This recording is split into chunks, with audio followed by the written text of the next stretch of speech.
ինչքան ես եմ հասկանում, իսկ ես այդ առումով լայն շփումներ ունեմ, իրենք բոլորն էլ հակված են սպասեն 2026 թվին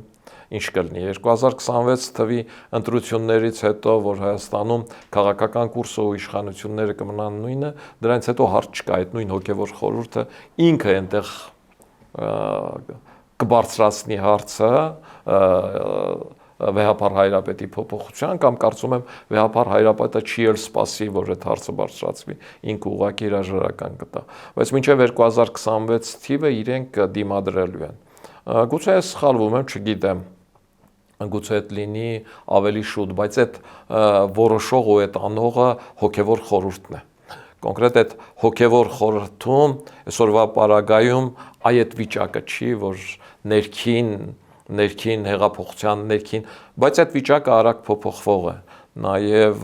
Արշակ Սրբազանի այս պատմությունները, որոնք եղան հիմա Արշակ Սրբազանին կարգալույց կանեն, ես չգիտեմ, մեր կարդացի, որ ասում պահանջը կա, բայց պահանջ են դրել սառեցնելը կարգալույց անել չի։ Սառեցնելն էլի 2026 թիվ սպասելն է։ Այսինքն իրենք պիտի պահանջ դնեին,